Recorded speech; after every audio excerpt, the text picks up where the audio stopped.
Married at First Sight season 16, episode 8, I believe. Is it me, or do all the couples remind you of struggle love? Like they're all struggling to stay together, right? And they're all struggling. It's like I can tell you who each of these couples are in the church. Can't you? I know I can. If you grew up in the church, right?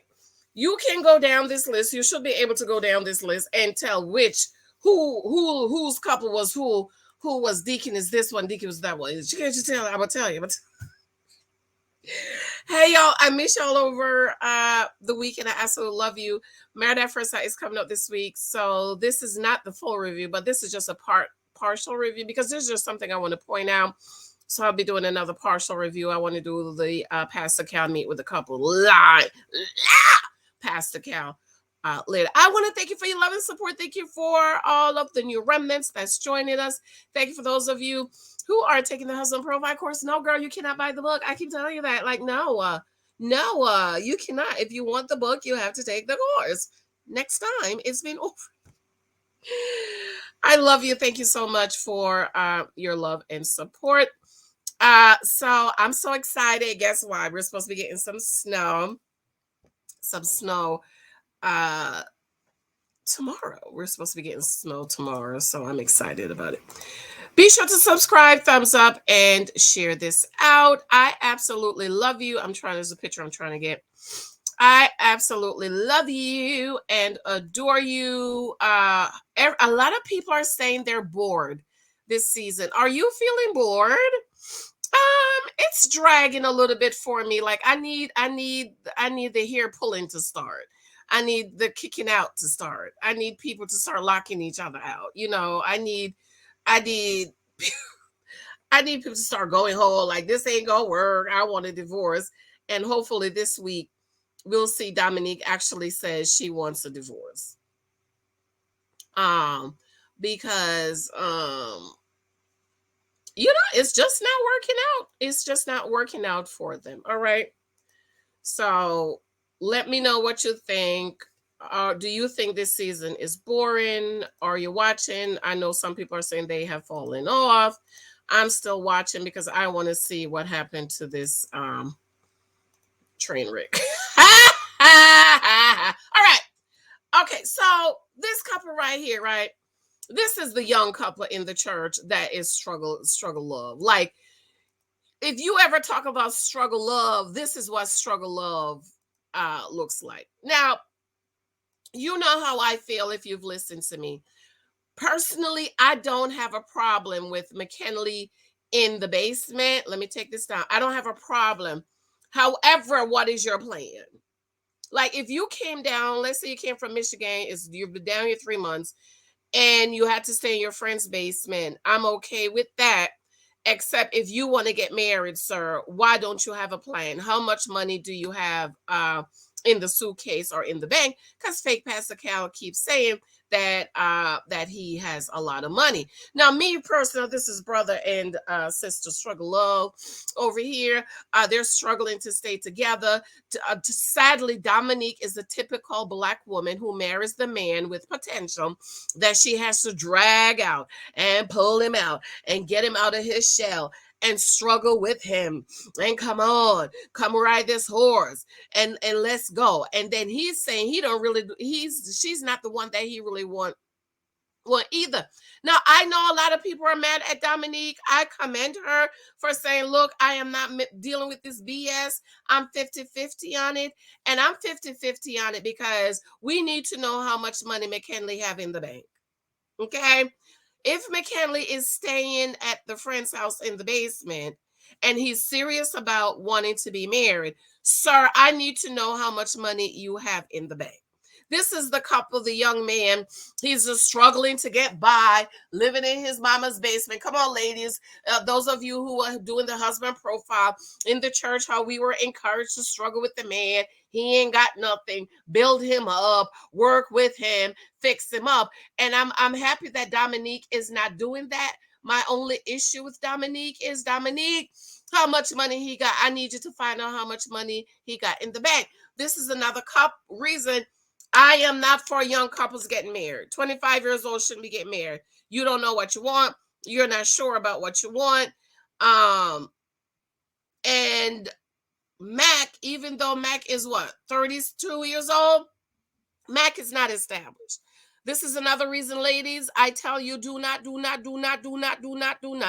marry men who are not financially established.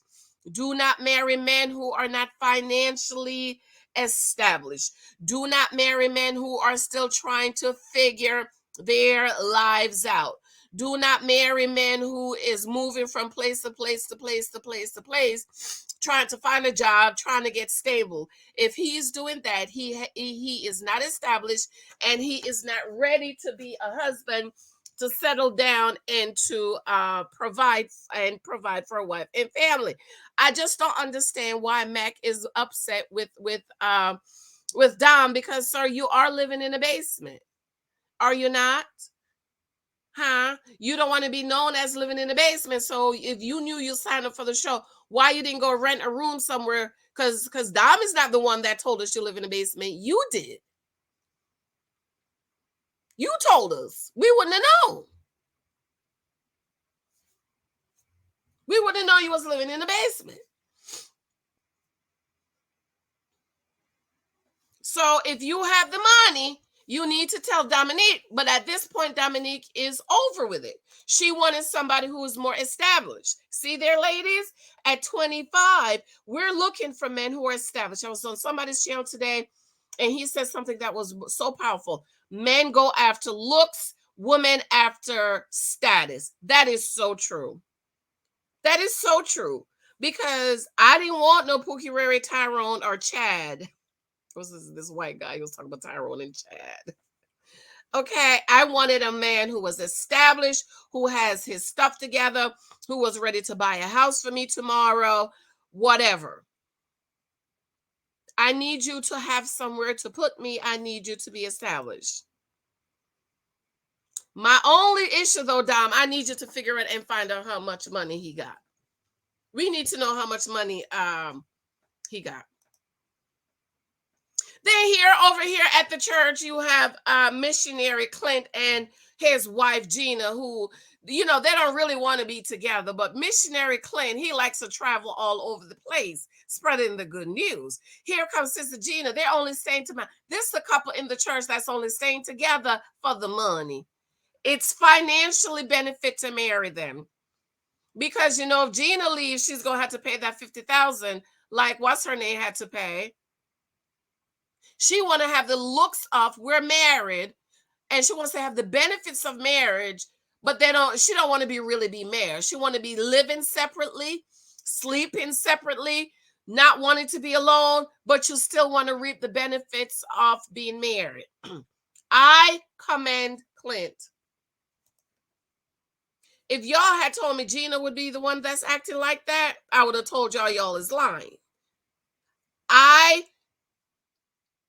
Clint, I knew Clint was going to be attracted to him, but what I appreciate about Clint, he is really, really trying, and I appreciate that. But he's 40. So this is what a mature man does, is I'm mature. I gave my word. I'm going to do this thing. I'm going to go through with it. Gina talking about she want to be staying separately and stuff. No, then if you want to live separately, Gina, then the process is over. Pay the $50,000 or whatever it is and go on about your business.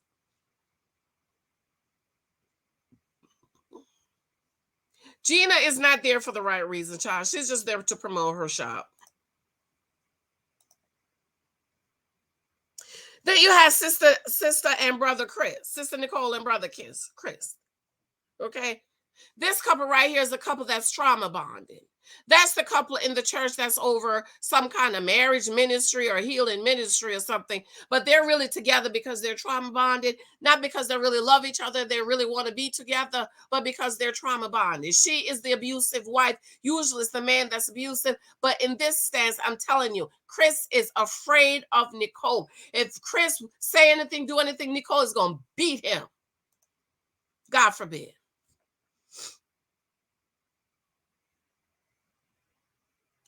They are trauma bonded, and I hope to God Chris wake up one day and realize it. And I know a lot of people disagree with me. The girls at the job, they disagree with it, with Chris saying they want to live 9 months to keep their apartments. I see absolutely nothing wrong with it. Chris realizes that he's married to a psychopath, a crazy person. He realized that Nicole will beat his ass and put him out. I have no problem. A lot of people are upset with me and say they should give up their apartment. Absolutely not. Haven't we had this? The Dusty Gil gave up his apartment. Of course, he had a one-room Roachmobile, so he didn't want it to get rid of it, move in with Merla with all her money and very nice apartment. And then Station, then they didn't work out. So personally, I do think for the 9 months, it's a good decision for this couple to keep their separate apartment. There is no guarantee this marriage is going to work out. And if they both have good apartments, then why not stay in it? Because if they had met and were dating, y'all would still be keeping your apartment separately. You wouldn't be moving in together, shacking up so soon, would you?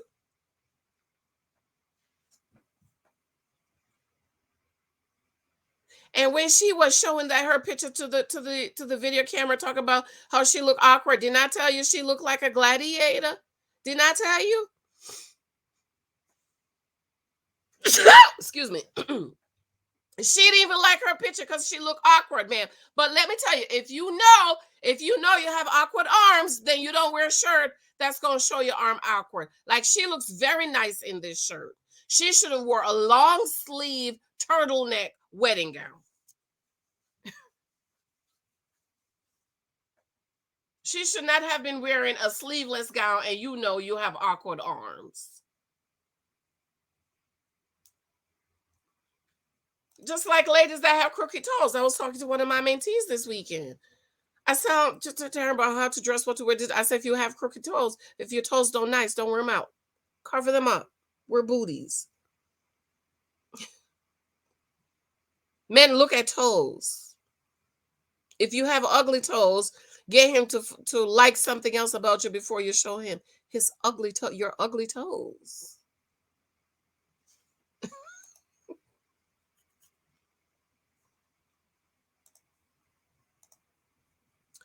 Then you have Brother Ghetto Dingaling and Evangelist Jasmine, child.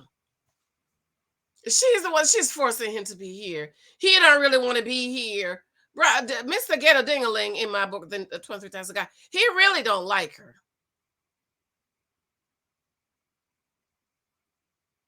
Everybody's trying to convince Mr. Ghetto Dingaling, Sister Jasmine, she's a nice woman. She loves the Lord. She's beautiful. She's the one. And he's like, nah, I don't like her like that. He's like, nah, I don't like her like that. And everybody's trying to convince him that she's right. But that she's the one. And he's like, nah, bro. I have no problems with him saying that she is more attractive to him than he is to her. Ladies, I tell you all the time, my daddy said, never love a man more than he loves you, girl. Don't you ever do it. Never. Always leave him wondering, I wonder if she liked me. Jasmine Hathaway, he fine. I'm at a 9. And right there, he knows you really like him more than he likes you. And you heard what he said. I know if I got sick, Jasmine would be wiping my ass. No, they've only been married a week. But he knows so much about her and know how much he cares about her that if he should get sick right now, she would be wiping his behind. But what kind of conversation is they having?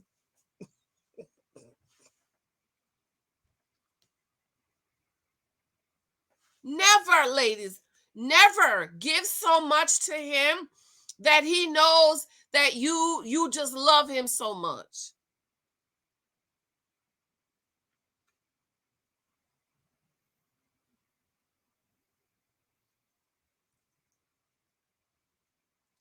And poor Jasmine is in the friend zone. He already friend zoned her.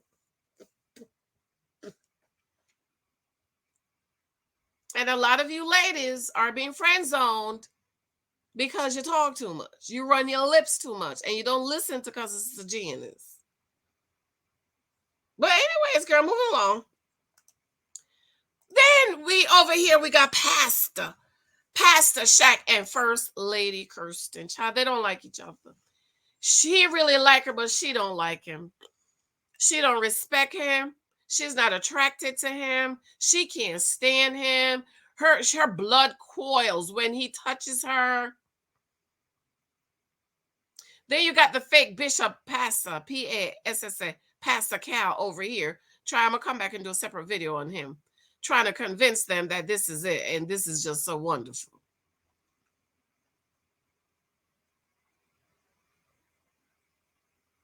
And a lot of people are mad at Kristen for not liking Shaq. Shaq is very feminine. He's very beta. Kristen was a masculine man, a manly man. And that's not who Shaq is. He's just not very masculine. And you see how he's sitting?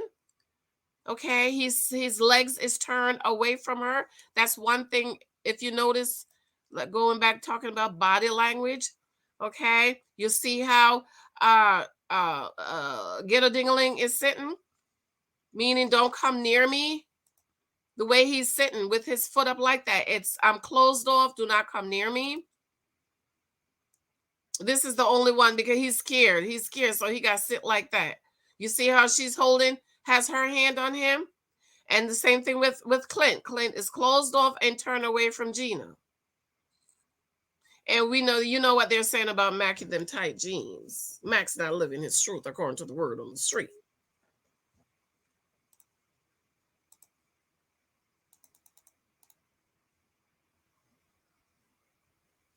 And you know what bugs me? Shaq continues to be disappointed or shocked when Chris said, ain't no chemistry. Like how many times a woman have to tell you there is no chemistry and you're still looking at that? That happened to me one time. Mr. Explanation, like, sir, I'm not interested.